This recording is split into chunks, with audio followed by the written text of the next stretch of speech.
სიყვარულის ენერგიის გააქტიურება ვისაც უნდა, პირველი დეტალები ეს არის, რაც უნდა სწორად გქონდეს.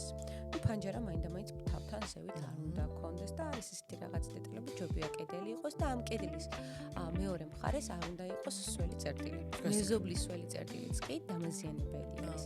ცუდი ენერგია არის, ბინძური ენერგია გადის, რომელიც არ არის სასარგებლო ადამიანი, არის სენსორიკი და გრძნობს ყველანაირი ენერგია. ჩვენ შევიგრძნობთ ამას, შეიძლება ვერ ვხედავდეთ, მაგრამ ჩვეულებრივად ვგრძნობთ ამ ენერგიებს და ამ თავის დადებასაც ყველა ადამიანს აქვს ინდივიდუალურად. მართლა, აი რომ ამბობენ რომ აღმოსავლეთით უნდა გადასწავლოს, ესე არ არის. არ არის ესე ერთი. ყველას თავისი. ყველას თავისი აქვს დაგადების მონაცემებით.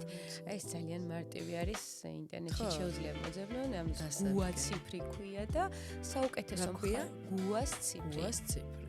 და ამის დადგენა მარტივია, გამოთვლას მოძებნიან და ამ გუას ციფრს აქვს თავისი 4 კარგი მიმართულება და 4 უარყოფითი მიმართულება. ამ მიმართულებების მიხედვით უნდა გვეძინოს, რომ მივიღოთ ის ენერგიები, რაც ჩვენ გვინდა.